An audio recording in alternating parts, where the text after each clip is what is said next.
The desert winds carried whispers of what was once the greatest empire the world had ever known. I stood at the edge of what historians call the empty quarter, staring into miles of shifting sand that now buried palaces more magnificent than Versailles, libraries that held knowledge beyond our comprehension, and cities that made Rome look like a village. This wasn't just another lost civilization.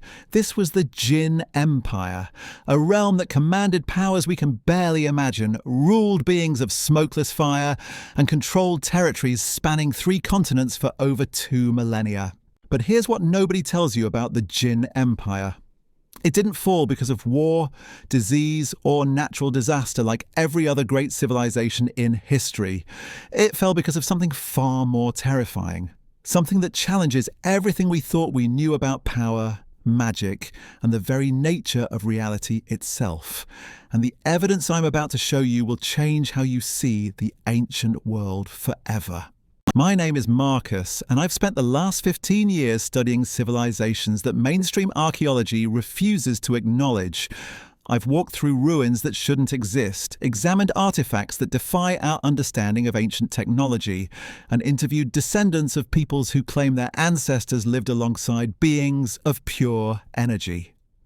Today, I'm going to take you on a journey through the rise and catastrophic fall of an empire so advanced, so powerful, that its destruction required forces beyond human comprehension.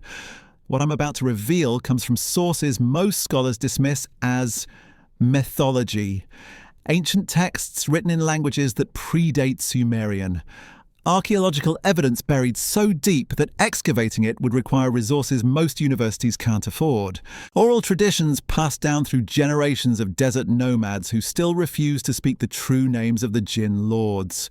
But when you piece together these fragments, when you follow the patterns across cultures separated by thousands of miles and centuries, a terrifying picture emerges. The Djinn Empire wasn't built by humans. It was built by entities that existed in the spaces between our physical world and dimensions we can't perceive. They were beings of pure consciousness, able to manipulate matter and energy with nothing more than focused will. They could appear as pillars of fire or take human form so perfect that mortals would worship them as gods. They commanded the elements, bent reality to their desires, and lived for thousands of years while human civilizations rose and fell like waves against the shore. But they made one critical mistake. They underestimated the thing that would ultimately destroy them. Something so fundamental to existence itself that even beings of unlimited power couldn't escape its influence. And when that force finally turned against them, it didn't just end their empire. It erased them so completely from history that most people today think they were nothing more than fairy tales told around campfires. The story begins in what we now call the Arabian Peninsula, though back then it was a lush, green landscape fed by rivers that have long since dried up. Archaeological evidence suggests this was around 4000 BCE. But the Djinn themselves claimed their empire was ancient even then, stretching back to times when the geography of Earth itself was different.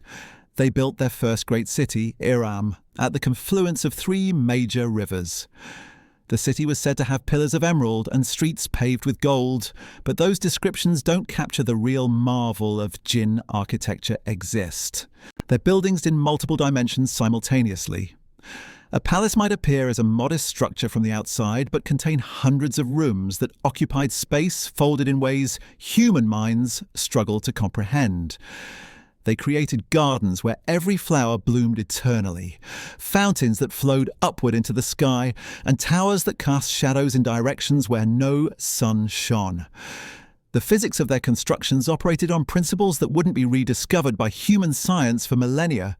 The Djinn organized their society around something they called the Great Work, a cosmic project that involved reshaping reality itself according to their vision of perfect order.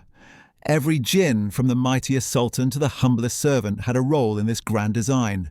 They viewed themselves not as conquerors but as gardeners, cultivating existence itself like humans might tend a vineyard. This philosophy would prove to be both their greatest strength and their fatal weakness. Initially, the Djinn had little interaction with humans. Early human civilizations were, from their perspective, barely more evolved than animals. But as human societies grew more complex, as they developed language, art, and the beginnings of what we might recognize as culture, certain jinn began to take interest. These beings saw potential in humanity that others of their kind dismissed.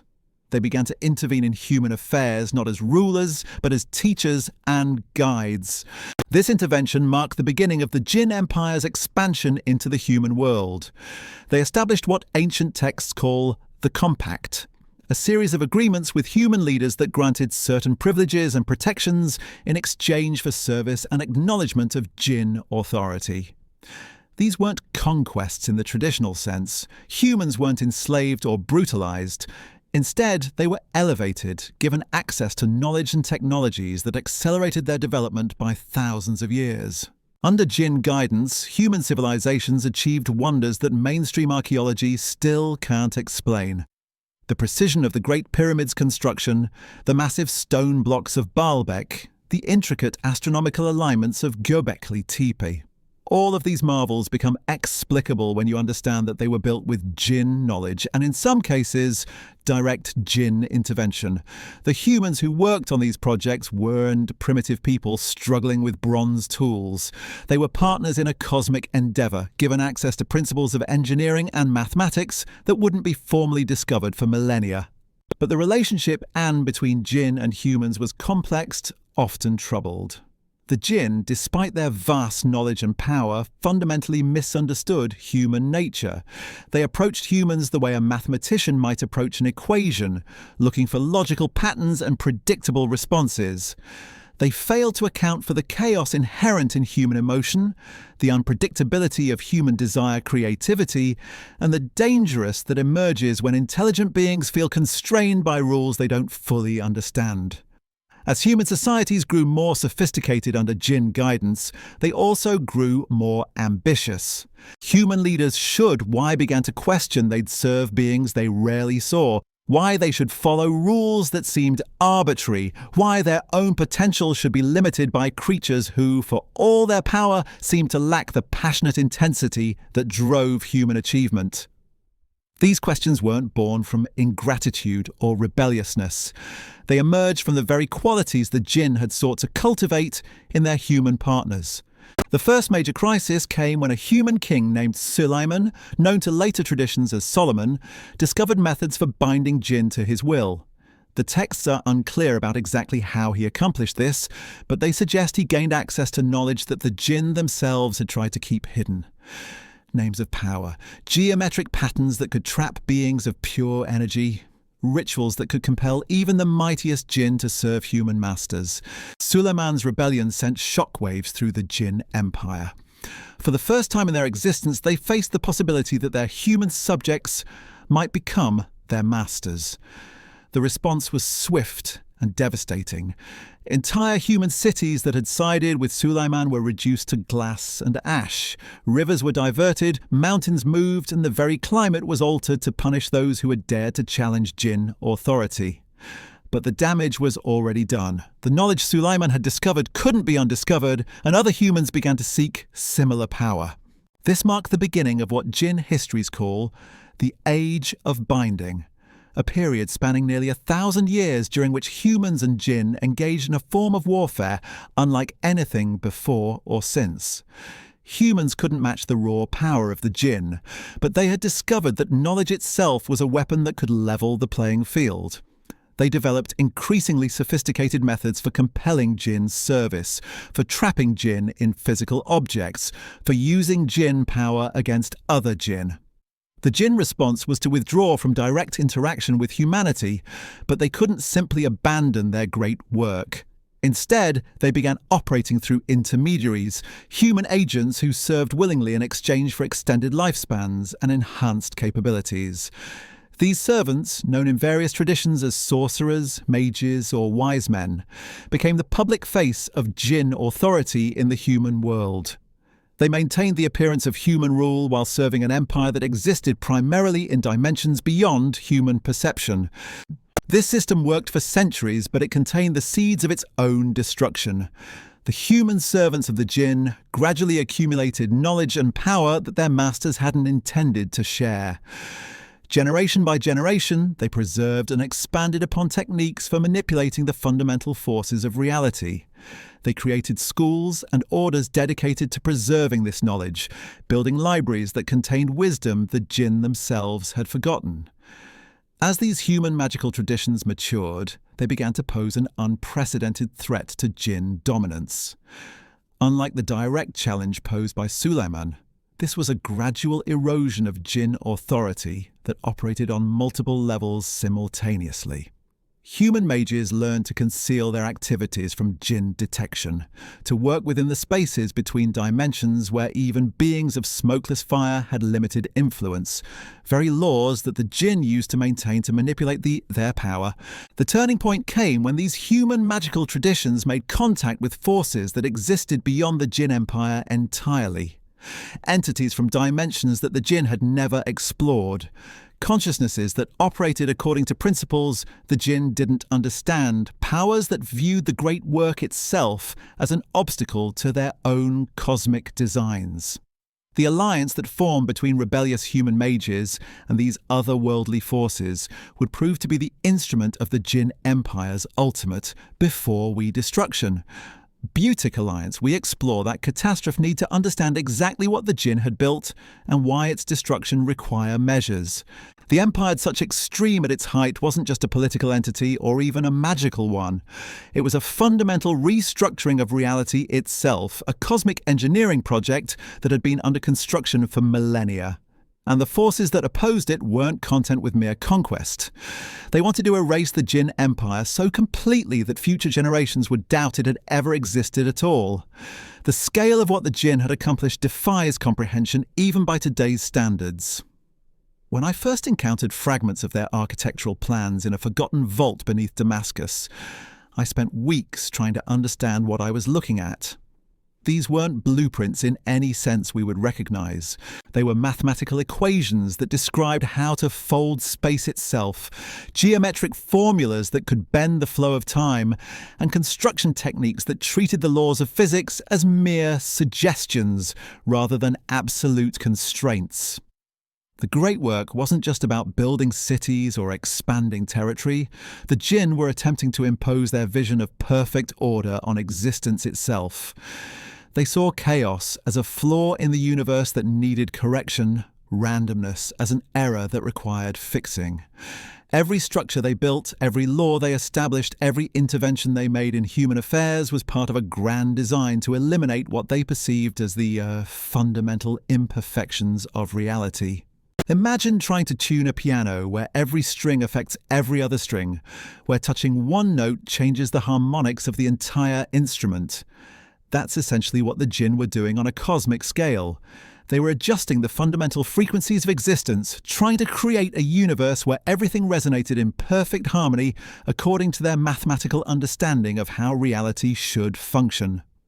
Their cities weren't just places to live. They were massive engines designed to focus cosmic energy to channel Anes. The pillars of Iram weren't decorative. They were antennae that could tap into forces flowing between dimensions. The geometric patterns in their architecture weren't artistic choices. They were functional elements that helped stabilize the folded spaces within their buildings. Every curve, every angle, every proportion served a purpose in their grand equation. The Djinn had also developed what they called the archive, a repository of knowledge that existed simultaneously across multiple dimensions. Unlike human libraries that stored information in books or scrolls, the archive was a living entity that contained the accumulated wisdom of their entire civilization. It could be accessed from any point within the Empire, and it grew more sophisticated as new information was added to its vast consciousness. Through the archive, the Djinn maintained perfect coordination across their sprawling empire. A discovery made in one city could instantly become available to every other settlement. Solutions to problems could be shared and implemented across thousands of miles without any delay. The archive also served as their early warning system, detecting threats to the empire's stability long before they could manifest into serious problems. But the archive had a weakness that the Djinn themselves didn't fully understand. Its very perfection made it vulnerable to a specific type of attack. Because it operated on principles of absolute logical consistency, It couldn't process contradictory information without experiencing what we might call a system crash. If someone could introduce paradoxes into the archive's knowledge base, they could potentially corrupt or even destroy the entire system. This vulnerability would eventually be exploited by the human mages who had aligned themselves with otherworldly forces. But their attack on the archive wasn't the beginning of the Empire's downfall. It was the final blow in a campaign that had been building for generations. A war fought not with armies and weapons, but with competing visions of what reality should become. The entities that the human mages had contacted came from what ancient texts describe as the outer reaches. Dimensions so alien that even the Djinn's advanced understanding of multidimensional physics couldn't fully comprehend them. These beings didn't operate according to the mathematical principles that govern Djinn society. They existed in states of constant flux, embracing chaos and randomness as fundamental aspects of their nature. To the outer reach entities, the Djinn's great work wasn't a noble attempt to perfect reality. It was an act of cosmic vandalism, an effort to impose artificial constraints on the beautiful chaos that they believed was existence's natural state. They viewed the Djinn as tyrants trying to imprison the universe in a cage of mathematical precision, and they were determined to stop this project at any cost. The alliance between rebellious human mages and the outer reach entities wasn't born from shared goals so much as shared enemies. The humans wanted freedom from Djinn authority, while the outer reach entities wanted to preserve the chaotic nature of existence. Both groups saw the destruction of the Djinn Empire as necessary for achieving their objectives, even though their ultimate visions for the future were completely incompatible. The war that followed wasn't fought on battlefields in any conventional sense. It was waged across multiple dimensions simultaneously, with reality itself serving as both the prize and the weapon.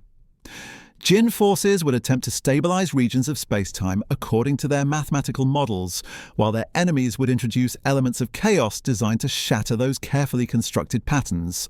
Entire cities would phase in and out of existence as the fundamental laws governing their reality were contested and rewritten.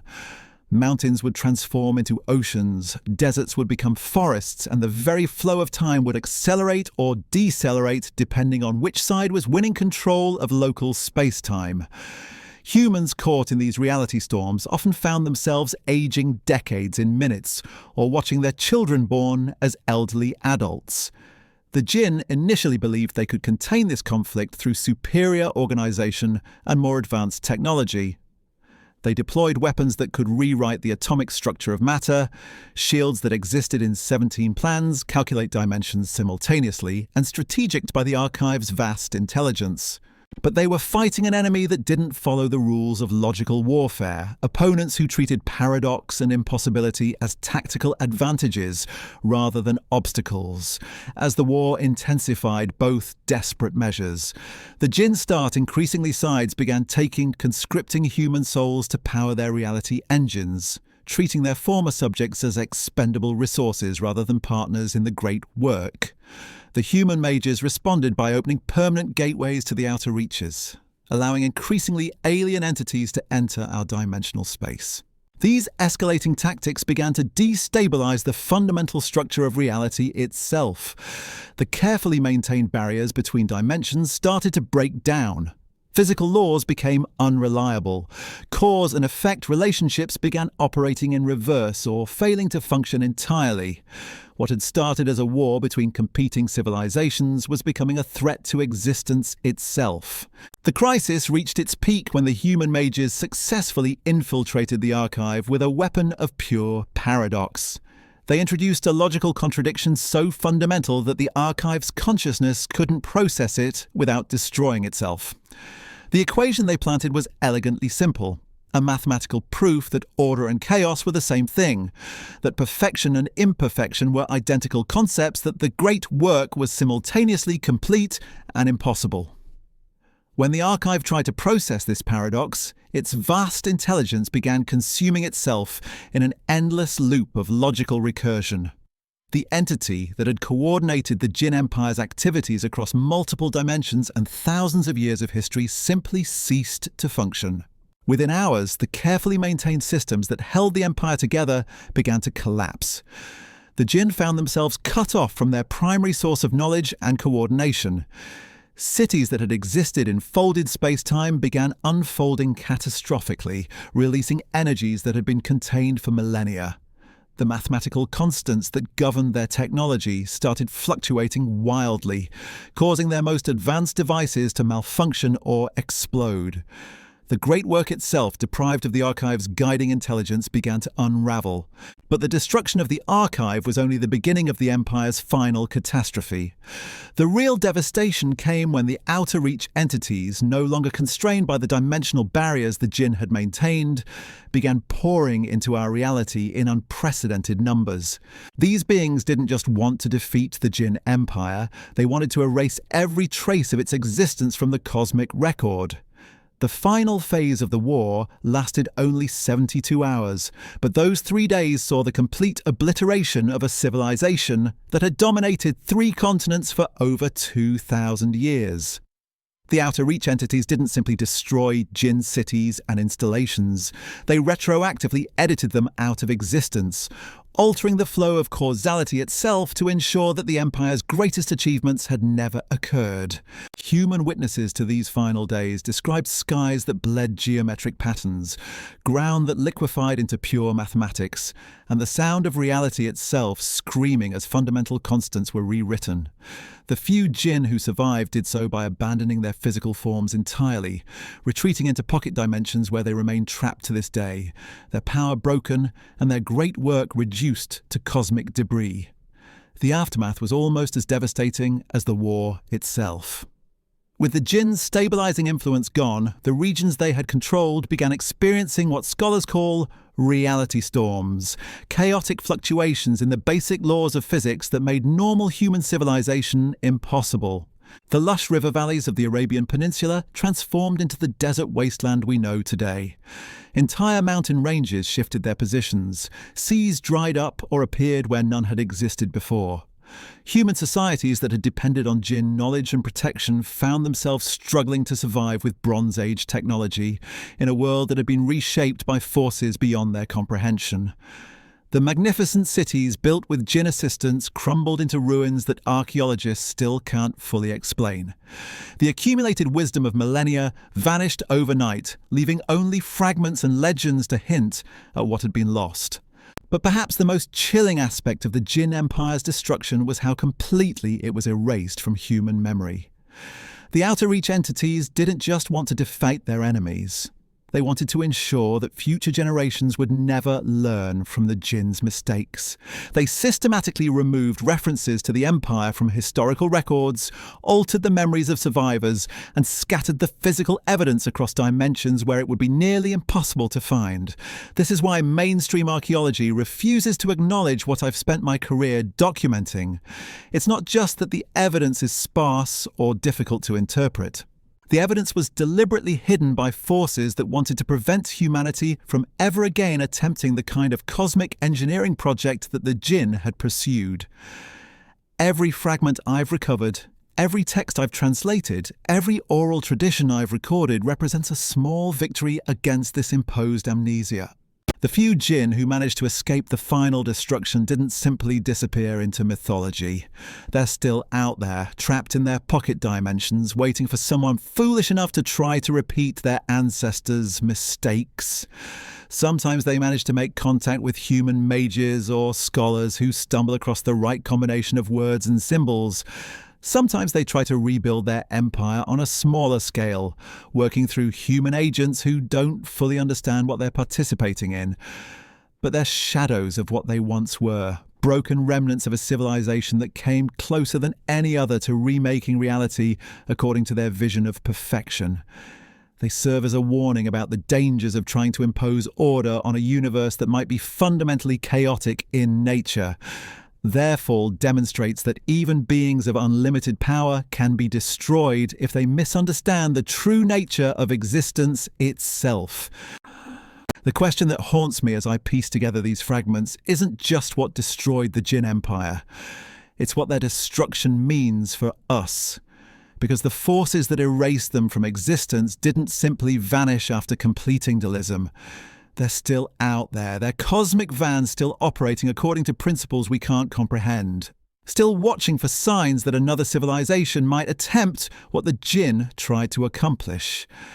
And here's what keeps me awake at night. We're showing all the same warning signs. Think about it. Our technology is advancing at an exponential rate.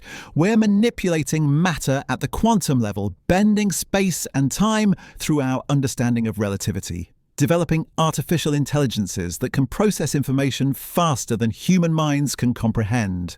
We're building structures that exist partially in virtual dimensions, creating networks that connect every corner of our planet instantaneously, and pursuing projects that would remake our world according to our vision of progress and efficiency. Sound familiar? The parallels between our current trajectory and the Djinn's early development are terrifying in their precision. They too started with noble intentions, seeking to improve existence through the application of advanced knowledge. They believed their superior understanding gave them the right to reshape reality for the benefit of all conscious beings. They thought their mathematical perfection could solve the fundamental problems that had plagued existence since the beginning of time. But there's something else, something I discovered in the deepest archives buried beneath the ruins of ancient Babylon. Evidence that the Djinn weren't the first civilization to attempt this kind of cosmic engineering. The texts speak of others who came before them, beings whose names have been so thoroughly erased from history that even the Djinn knew them only as the predecessors. These earlier civilizations had also achieved mastery over the fundamental forces of reality. They had built empires that spanned multiple dimensions, created technologies that treated the laws of physics as mere suggestions, and pursued their own versions of the great work. And every single one of them had been destroyed by the same entities that eventually consumed the Djinn Empire. The pattern repeats with clockwork precision. A species develops sufficient knowledge to begin manipulating reality itself. They grow confident in their abilities, convinced that their understanding is complete and their methods are flawless. They start reshaping existence according to their ideals. And then the outer reach entities arrive to correct what they perceive as cosmic vandalism. This isn't random destruction. It's systematic maintenance, a cosmic immune response designed to prevent any single civilization from imposing its will on the fundamental nature of existence. The outer reach entities aren't evil in any sense we would recognize.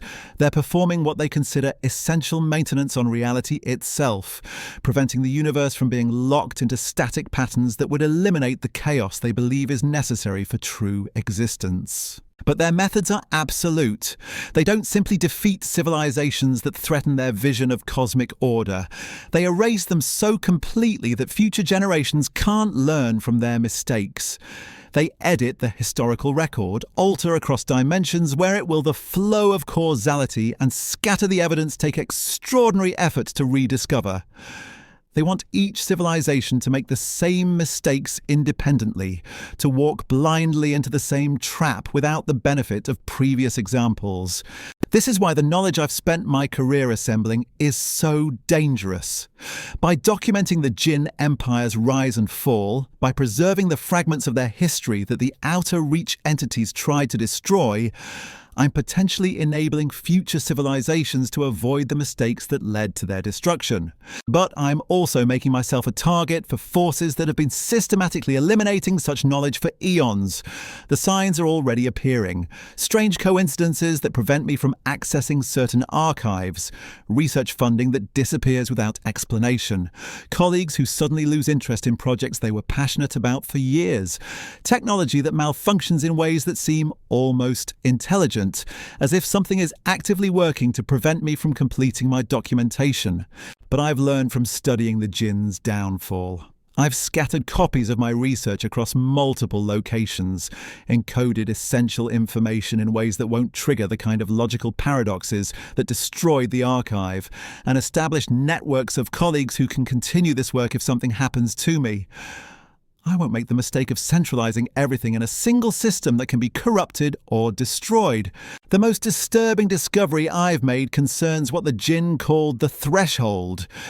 According to their calculations, there's a specific level of technological and metaphysical development beyond which any civilization becomes a target for the outer reach entities. It's not based on military power or territorial expansion. It's based on the degree to which a species begins to impose artificial order on the fundamental chaos of existence. The Djinn believed they had crossed this threshold around the time they began construction of their multi-dimensional cities. But their records suggest the predecessors had identified the same boundary, and civilizations before them had recognized similar warning signs. Each generation of cosmic engineers thought they could avoid the fate of their predecessors through superior planning and more advanced safeguards. They were all wrong. The threshold isn't something that can be avoided through clever engineering or diplomatic negotiation with the outer reach entities. It's a fundamental aspect of cosmic mechanics, as unavoidable as gravity or entropy. Once a civilization begins treating reality as something that can be improved rather than accepted, it triggers responses that operate on scales too vast for any single species to comprehend or resist. And that threshold now reapproaching. Our quantum computers are beginning to manipulate probability itself. Our genetic engineering projects are rewriting the basic instructions that govern biological existence. Our artificial intelligences are developing their own goals and methods that we can't predict or control. We're building virtual worlds that exist parallel to physical reality, creating economic systems that operate according to mathematical principles rather than natural constraints, and pursuing research projects that treat the fundamental constants of physics as variables that can be optimized. Every step we take toward greater technological sophistication brings us closer to the point where we'll destroy the Djinn Empire. The trigger, the same response outer reach entities don't distinguish between civilizations based on their intentions or their moral systems. They only care about the degree to which those civilizations are order on natural attempting to impose artificial chaos. But there might be a way to avoid the Djinn's fate. Hidden within their most secret archives, encrypted in mathematical codes that took me years to decipher, I found references to something they called the alternative path. It was a theoretical framework for achieving advanced civilization without crossing the threshold that triggers intervention from the outer reaches. The alternative path required embracing chaos rather than trying to eliminate it, working with the fundamental randomness of existence rather than against it. Instead of imposing perfect order through mathematical precision, civilizations following this path would develop technologies that enhance natural patterns rather than replacing them. They would treat reality as a partner in their development, rather than raw material to be reshaped according to their preferences. The Djinn had identified this alternative approach centuries before their final destruction, but they were too committed to their great work to change course. Their entire civilization was built on the assumption that perfect order was superior to natural chaos. Abandoning that principle would have required dismantling everything they had spent millennia constructing. But we still have a choice. We haven't yet crossed the threshold that would make us a target for the same forces that destroyed every previous attempt at cosmic engineering. We can still choose to develop our technologies in harmony with natural principles, rather than in opposition to them. We can build artificial intelligences that enhance human intuition, rather than replacing it, create genetic modifications that work with evolutionary processes, rather than overriding them, and pursue space exploration that respects the chaotic beauty of the universe, rather than trying to impose our vision of improvement on it. The window for making this choice is closing rapidly. Every day brings new developments that push us closer to the threshold. Every breakthrough in our understanding of reality's fundamental mechanics brings us nearer to the point where we'll trigger responses we can't survive. We're following the same path that led to the destruction of the Djinn Empire and every civilization that came before them. But unlike those previous civilizations, we have access to their history. We can learn from their mistakes. We can choose a different path. The fragments of Djinn knowledge I've assembled represent more than just historical curiosities. They're a warning system, an early alert mechanism designed to help us recognize when we're approaching the same dangers that destroyed our predecessors. The mathematical principles they discovered, the dimensional theories they developed, the cosmic engineering techniques they perfected, all of it serves as a roadmap for what not to do. The outer reach entities succeeded in erasing the Djinn Empire from conventional history, but they couldn't eliminate every trace of their existence. The fragments remain, scattered across dimensions and hidden in locations where only the most dedicated researchers will find them. These pieces of evidence weren't preserved by accident. They were hidden by Djinn survivors who wanted future civilizations to have the information necessary to avoid their fate. The choice is ours now. We can continue down the path toward the threshold, confident in our abilities and convinced that we can succeed where others have failed. We can pursue our vision of technological perfection, treating reality as a problem to be solved rather than a mystery to be explored. We can build our own version of the great work and wait for the inevitable response from forces we can't comprehend. Or we can learn from the Djinn's example. We can choose the alternative path, developing our civilization in harmony with the chaotic principles that govern existence itself. We can embrace the uncertainty and randomness that the Djinn tried to eliminate, treating them as features rather than flaws in the cosmic design. The evidence is there for anyone willing to look for it. The patterns are clear for those who know how to recognize them. The warning signs are accumulating with each passing day. The question isn't whether we'll face the same choice that confronted the Djinn Empire. The question is whether we'll be wise enough to choose differently. In the final archives I discovered beneath the ruins of Iram, there was one last message from the Djinn survivors. Written in their own blood on tablets that existed simultaneously in 17 dimensions, it contained just 7 words in the ancient script that took me 3 years to decipher. We chose order. Choose chaos. Choose life.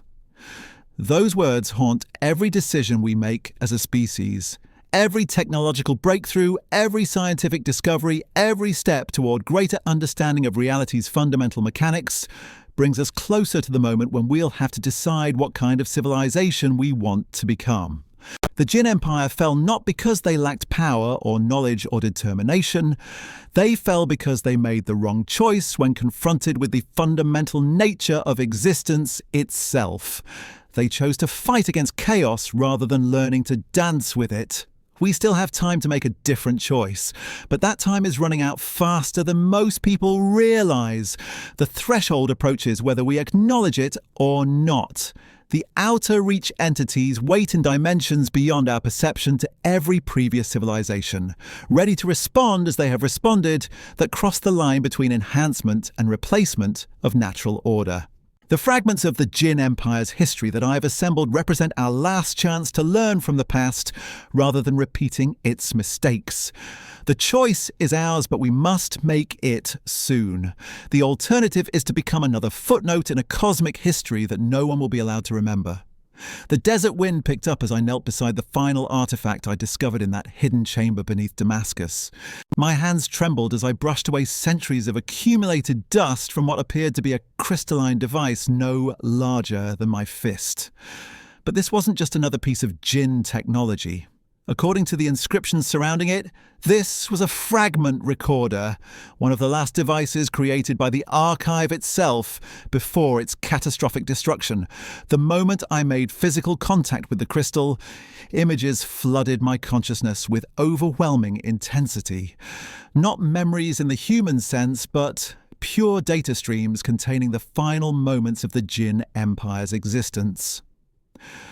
Through the archive's dying perspective, I witnessed the last desperate hours as reality itself began unraveling around the crumbling pillars of Iram. What I saw defied every assumption I'd made about how civilizations end.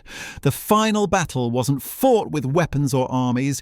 It was a contest over the fundamental nature of existence itself, waged by entities whose very presence warped the basic laws that govern our universe.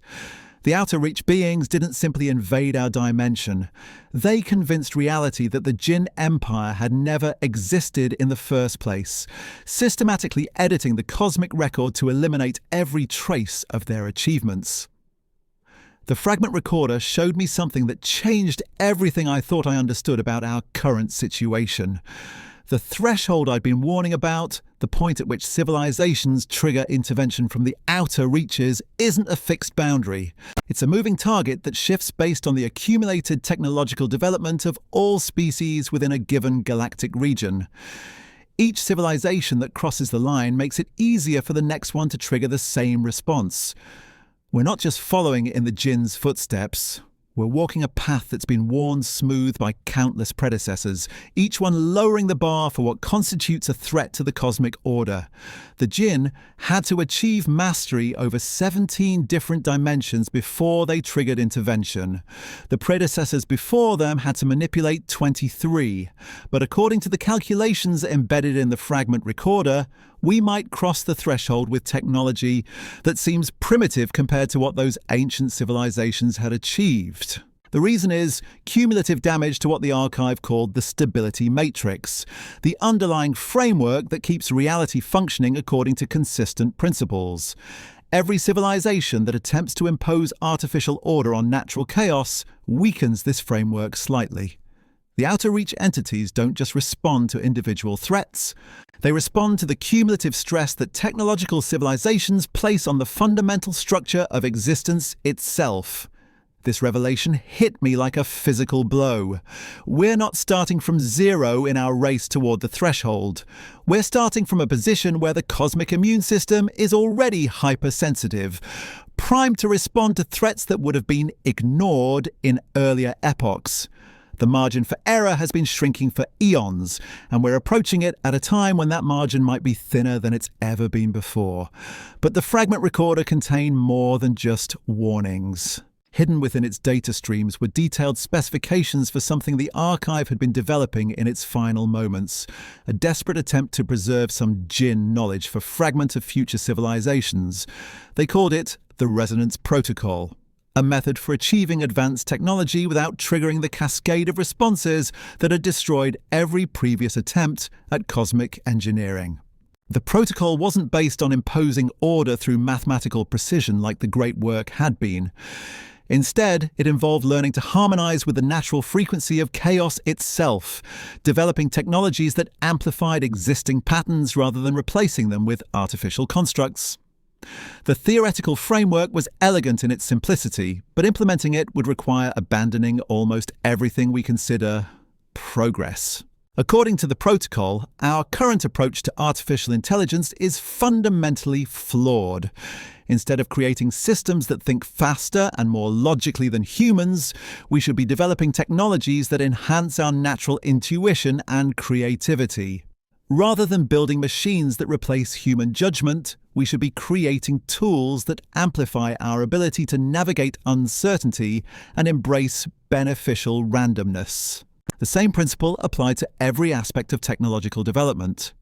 Our genetic engineering projects should work with evolutionary processes rather than overriding them. Our space exploration efforts should celebrate the chaotic beauty of the universe, rather than trying to terraform it according to our preferences. Our economic systems should embrace natural fluctuations rather than attempting to eliminate market volatility through algorithmic control. The fragment recorder showed me glimpses of what Djinn civilization might have looked like if they'd adopted the Resonance Protocol earlier in their development. Instead of cities that existed in folded space-time, they would have built settlements that grew organically from the landscape itself. Rather than the archive's centralized consciousness, they would have developed distributed networks that preserved individual autonomy while enabling collective wisdom. Their technology would have enhanced the natural chaos that drives innovation rather than trying to contain it within predictable parameters. But implementing such changes would have required dismantling the very foundations of Djinn society. Their entire culture was built on the assumption that intelligent beings had both the right and the responsibility to improve upon the random processes that had created them. Abandoning that belief would have meant accepting that their greatest achievements were actually cosmic mistakes, that their most advanced technologies were steps toward inevitable destruction. The psychological barriers to adopting the resonance protocol were just as formidable as the technical challenges. The Djinn had spent millennia convincing themselves that their approach to reality engineering was not just superior, but morally necessary. They saw chaos as suffering, randomness as waste, uncertainty as a problem that intelligent beings were obligated to solve. Embracing these qualities as beneficial rather than problematic would have required a complete reversal of their fundamental worldview. We face exactly the same psychological barriers today. Our entire civilization is predicated on the belief that human intelligence can and should be used to improve upon natural processes. We see disease as something to be eliminated rather than navigated, aging as a problem to be solved rather than a natural process to be honoured, death itself as an enemy to be defeated rather than an integral part of existence that serves purposes we don't fully understand. The fragment recorder contained detailed analyses of dozens of civilizations that had faced similar choices throughout cosmic history. Some had attempted to implement versions of the resonance protocol when they realized they were approaching the threshold. Most had failed because the changes required were too radical to be accomplished within the time frame available. The few that had succeeded had done so by making the transition gradually over many generations, beginning the process long before they reached the danger zone. But there were exceptions. Civilizations that had made the switch rapidly, abandoning their entire technological infrastructure to rebuild according to chaos-harmonized principles. These emergency transitions were traumatic, involving the collapse of existing social structures and the loss of much accumulated knowledge. But they had succeeded in avoiding the fate that befell civilizations that continued pursuing artificial order. The most detailed case study involved a species the archive referred to as the navigators, aquatic beings who had developed technology based on manipulating ocean currents and tidal forces. They had reached the equivalent of our current technological level when they discovered evidence of the threshold effect. Unlike the Djinn, they had immediately abandoned their most advanced projects and rebuilt their civilization according to principles that worked with natural water cycles rather than trying to control them. The transition had been devastating for the navigators in the short term. Their population had declined by 70% as they gave up technologies that had enabled them to survive in previously uninhabitable regions. Their knowledge base had contracted dramatically as they abandoned research that was incompatible with chaos-harmonized principles. But they had survived, developing a stable civilization that lasted for millions of years without triggering intervention from the outer reaches. The fragment recorder's final data streams contained something even more precious than historical examples. They included a partial map of the cosmic regions where civilizations had successfully implemented the resonance protocol, along with communication frequencies that might still be monitored by their descendants. If these civilizations had survived, they might be willing to share more detailed guidance for species attempting to make the transition. But accessing these communication channels would require technology that doesn't exist yet. Devices capable of sending coherent signals across dimensional boundaries without triggering the kind of space-time distortions that attract attention from the outer reaches. The specifications were embedded in the fragment recorder's memory banks, but building such equipment would itself be a step toward the threshold we're trying to avoid crossing. The irony was almost unbearable.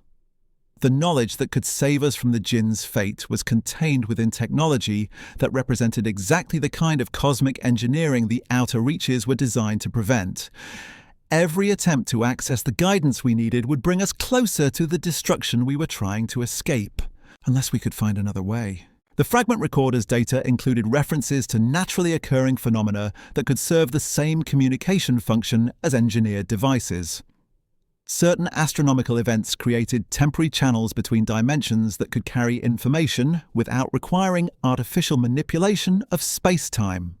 Solar flares interacting with planetary magnetic fields, the collision of neutron stars, the formation of new black holes, all of these created brief windows when communication with other dimensional regions became possible using relatively primitive technology.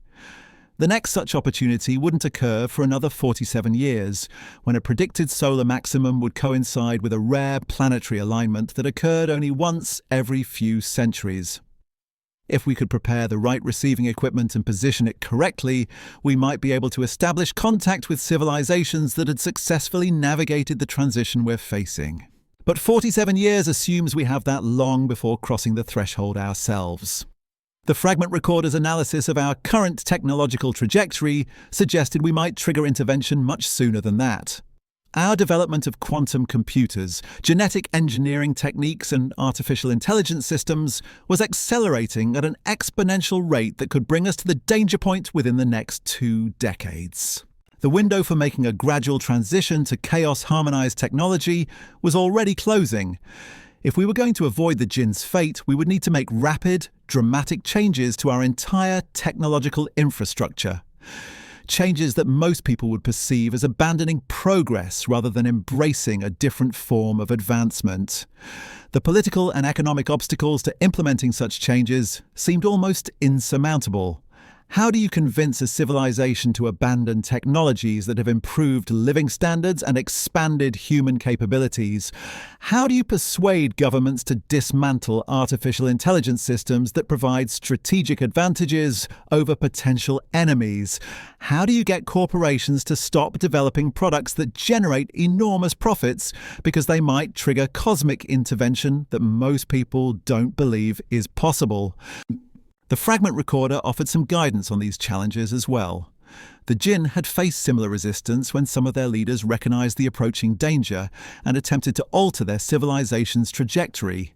The successful implementations by other species had typically involved small groups that established alternative communities based on chaos-harmonized principles, gradually demonstrating the viability of different approaches until larger populations were willing to consider making the transition.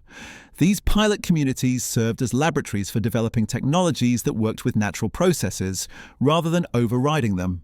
They created economic systems that embraced beneficial uncertainty rather than trying to eliminate all risk. They developed social structures that celebrated individual creativity and unpredictability rather than optimizing for collective efficiency. Most importantly, they demonstrated that abandoning artificial order didn't mean abandoning progress itself. The fragment recorder's databanks contain detailed specifications for establishing such communities, along with guidance on which technologies were safe to develop and which represented steps toward the threshold. The information was incredibly detailed, covering everything from agricultural techniques that enhanced natural soil processes to architectural principles that worked with local weather patterns, rather than trying to create controlled indoor environments. But implementing this guidance would require people willing to abandon many of the conveniences and capabilities that define modern civilization. It would mean giving up instant global communication in favor of systems that worked with natural electromagnetic phenomena. It would involve replacing precision manufacturing with techniques that embraced beneficial variations in materials and processes. It would require some problems accepting it be solved through technological intervention and would need to be navigated through human adaptation instead. The psychological barriers to making such choices were enormous. We've been conditioned to believe that any retreat from technological capability represents failure, that accepting limitations rather than overcoming them through engineering represents giving up on human potential. The idea that our greatest achievements might actually be steps toward destruction challenges fundamental assumptions about progress, intelligence, and our role in the universe. Yet the alternative was the fragment recorder's historical clear-in analysis. Every civilization that had continued pursuing artificial order beyond the threshold had been systematically erased from existence, not just destroyed, but edited out of the cosmic record so completely that future generations would have no opportunity to learn from their example. The outer reaches didn't just eliminate threats to their vision of cosmic order. They eliminated the possibility of learning from those threats. The fragments of the Djinn Empire scattered beneath these endless sands represent more than just archaeological curiosities. They're a countdown timer, ticking toward the moment when we'll face the same impossible choice that destroyed the greatest civilization in history. Every quantum breakthrough, every artificial intelligence milestone, every step toward remaking reality according to our vision brings us closer to crossing a threshold that has claimed countless civilizations before us. The desert winds that buried their magnificent cities are already beginning to stir around our own achievements.